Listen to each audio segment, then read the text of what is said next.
விருச்சிக ராசிக்கு இந்த குரு பயிற்சி அற்புதமாக இருக்கிறது. ஏன்னா 7ஆம் இடத்திற்கு குரு பகவான் வருகின்றார். 7ஆம் இடத்திற்கு வந்து அவருடைய பார்வை நேரடியாக ராசிக்கு கிடைக்கும்.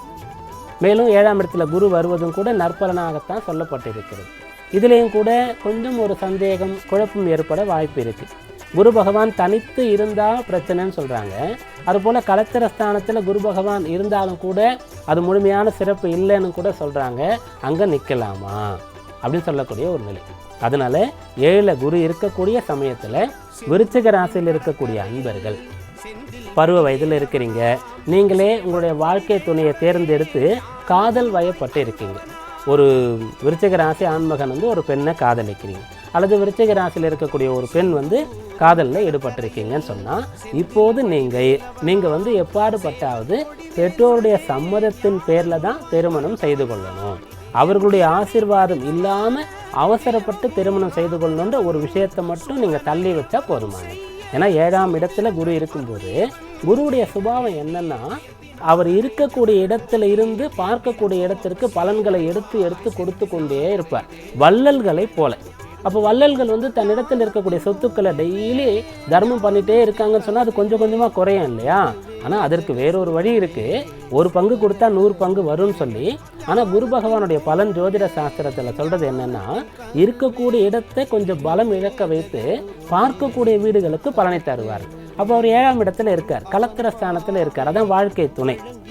அதனால் நீங்கள் வந்து பெற்றோருடைய ஆசீர்வாதத்தோடு திருமணம் செய்து கொண்டால் அற்புதமாக இருப்பீங்க. அதற்காக முயற்சி செய்யுங்க, அவசரப்பட வேண்டாம். இதுதான். மற்றபடி 7ல் குரு இருக்கும்போது நல்ல பலன்கள் உங்களுக்கு ஏற்படும். 2வது, அந்த குரு பகவான் இருக்கிறது சுக்கிரனுடைய வீடு, ரிஷப ராசி. அந்த இடத்துல சந்திரன் உச்சமாவர். இதையெல்லாம் கொண்டு தான் இந்த பலனை இப்போ நம்ம சொன்னோம். அதன் பிறகு அவருடைய பார்வை, அவர் 5ஆம் பார்வையாக கன்னி ராசியை பார்க்குறார். கன்னி ராசின்றது உங்களுடைய ராசிக்கு 11ஆம் இடமாக இருக்கின்றது. அப்போ 11ஆம் இடத்திற்கு குரு பார்வை கிடைக்கிறது ரொம்ப நல்லது. அதனால் உங்களுக்கு நல்ல லாபம் கிடைக்கும், ஃப்ரெண்ட்ஸு வருவாங்க உங்களுக்கு. 11ஆம் இடத்தை நமக்கு நல்லது செய்யக்கூடிய நல்ல நண்பர்கள் ஸ்தானம் அப்படின்னு சொல்லக்கூடிய ஒரு அமைப்பு இருக்கிறது. அதனால் தோள் கொடுப்பான் தோழன்னு சொல்லுவாங்க இல்லையா? அப்படியாக நண்பர்கள் வந்து உங்களுக்கு அமையக்கூடிய அம்சம் இருக்கிறது. மூத்த சகோதரர்கள் உங்களுக்கு உதவி செய்யக்கூடிய அம்சம் இருக்கிறது. மூத்த சகோதர சகோதரிகள் இவர்கள் தான் பெற்றோரை போன்றவர்கள்னு சொல்லி நம்முடைய தர்மம் சொல்கிறது. அதனால் இவர்களுக்கு இளைய சகோதர சகோதரிகளுக்கு பிள்ளைகளாக நினைத்து நிறைய வழிகாட்ட வேண்டிய பொறுப்பு இருக்கிறது. இந்த அளவிலும் கூட திருமண பத்திரிகையில் ஒரு தாய் தந்தை தன்னுடைய மகளுக்கு அரும்பாடுபட்டு தன்னுடைய வாழ்க்கையில் 20-30 வருஷங்கள் சேர்த்த சொத்தை குருவி சேர்ப்பது போல சேர்த்து வைத்து பிள்ளைகளுடைய திருமணத்தை ஏற்பாடு செய்தாலும், அந்த திருமணத்திற்கு வரனுக்காகவே பாடுபட்டிருந்தாலும் கூட பத்திரிகையில் தன்னுடைய அண்ணனுடைய பெயரை போட்டு என்னுடைய தம்பியினுடைய மகளுக்கு திருமணம், அதனால் நீங்கள்லாம் வந்து ஆசீர்வாதம் பண்ணணும்னு எழுதுகிற வழக்கம் இந்த அளவிலும் இருக்குது. அதனால் அந்த மூத்த சகோதரனுக்கு அவ்வளவு பொறுப்பு இருக்குது. அந்த ஸ்தானத்திற்கு குரு பார்வை கிடைக்கிறது. எதனால் விருச்சிக ராசிக்கு இந்த அளவுக்கு சகோதர ஸ்தானத்திற்கு முக்கியத்துவம் கொடுக்குறோன்னா, அந்த விருச்சிக ராசிக்கு அதிபதி யார்? செவ்வாய். செவ்வாய் என்ன சொல்கிறோம்? சகோதர காரகன்னு சொல்கிறோம். செவ்வாய்க்கு 2 வீடுகள் இருக்குது. மேஷமாக இருந்தால் பிரச்சனை இல்லை, சகோதர உதவி இல்லைன்னாலும் கூட அவங்க பிழைச்சிப்பாங்க. ஏன்னா காலபுருஷ தத்துவத்தினுடைய தலை அது, பிரதானமான ராசி. அந்த இடத்துல சூரியன் உச்ச பலத்தை அடைவார், அதனால் அவங்களுக்கு பிரச்சனை இல்லை. ஆனால் விருச்சிக ராசியில் இருக்கக்கூடியவங்க சந்திரன் நீச்சமடையக்கூடிய ராசியாக இருக்காங்க, காலபுருஷ தத்துவத்தினுடைய அஷ்டம ராசியாக இருக்கிறாங்க.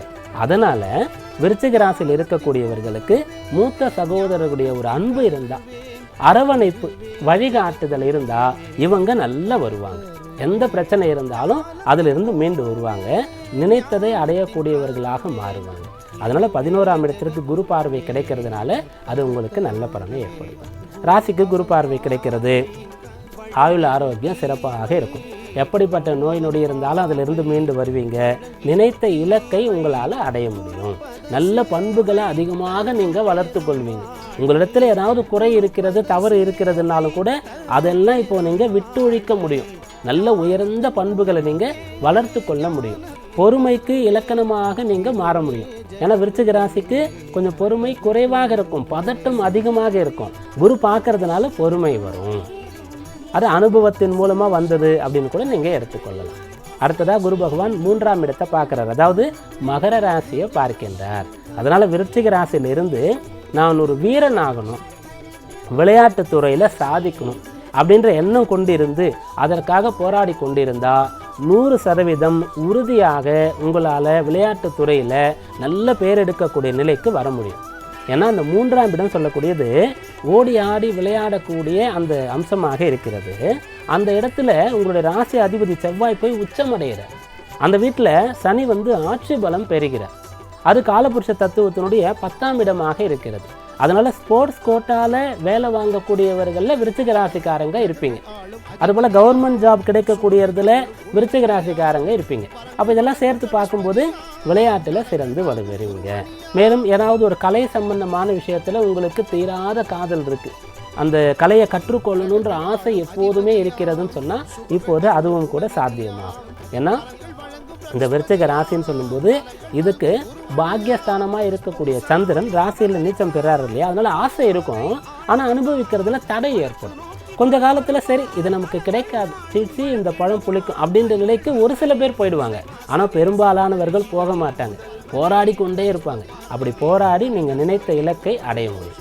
படித்து இப்படிப்பட்ட ஒரு சர்டிஃபிகேட் வாங்கணும், நான் பிஹெச்டி பண்ணணும், டாக்டரேட் வாங்கியே ஆகணும், என்னுடைய பேருக்கு முன்னாடி நான் டாக்டர்னு போட்டுக்கணும், இப்போ சாத்தியம். விளையாட்டு வீரராக வரணும், இப்போ சாத்தியம். அதுபோல் இந்த கலையில் சிறந்து விளங்கணும், இப்போ சாத்தியம். இப்படியாக இந்த விஷயங்கள் உங்களுக்கு அனுகூலமாக இருக்கிறது. குரு பகவான் 7ல் இருந்து 11, 1, 3ஆம் இடத்தை பார்க்குறார். மேலும் அவர் யார்? உங்களுடைய ராசிக்கு தன பூர்வ புண்ணிய ஸ்தானத்திற்கு அதிபதி.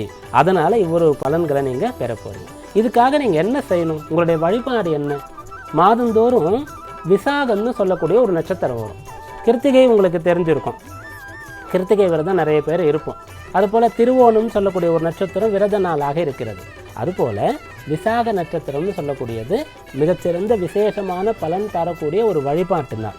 அந்த விசாக நட்சத்திரம் அன்றைக்கு நீங்கள் முடிந்தால் விரதம் இருங்க, அல்லது ஒரு பொழுது இருங்க, அல்லது முடியலன்னா பரவாயில்ல, சிவாலயம் சென்று முருகப்பெருமானை வழிபட்டு வாங்க. ஏன்னா இந்த விசாகம் சொல்லக்கூடியது வைகாசி மாதத்தில் மிக விசேஷமாக வரும். என்ன சொல்லுவோம் அப்போது? வைகாசி விசாகம் சொல்லுவோம். அப்போ சூரியன் எங்கே இருப்பார்? ரிஷபராசியில் இருப்பார். சந்திரன் எங்கே இருக்கணும்? இதுபோல் ஒவ்வொரு மாதத்திலும் வரக்கூடிய மிக விசேஷமான வழிபாட்டு நாளின் போது பௌர்ணமியாக இருக்கும். அப்போ சந்திரன் சூரியனுக்கு 7ஆம் இடத்துல இருப்பார். துலா ராசி முடித்து விருச்சிக ராசி ஆரம்பிச்சிருப்பார். அதனால் இந்த விசாக நட்சத்திர விரதம் வழிபாடு அற்புதமான பலனை உங்களுக்கு ஏற்படும்.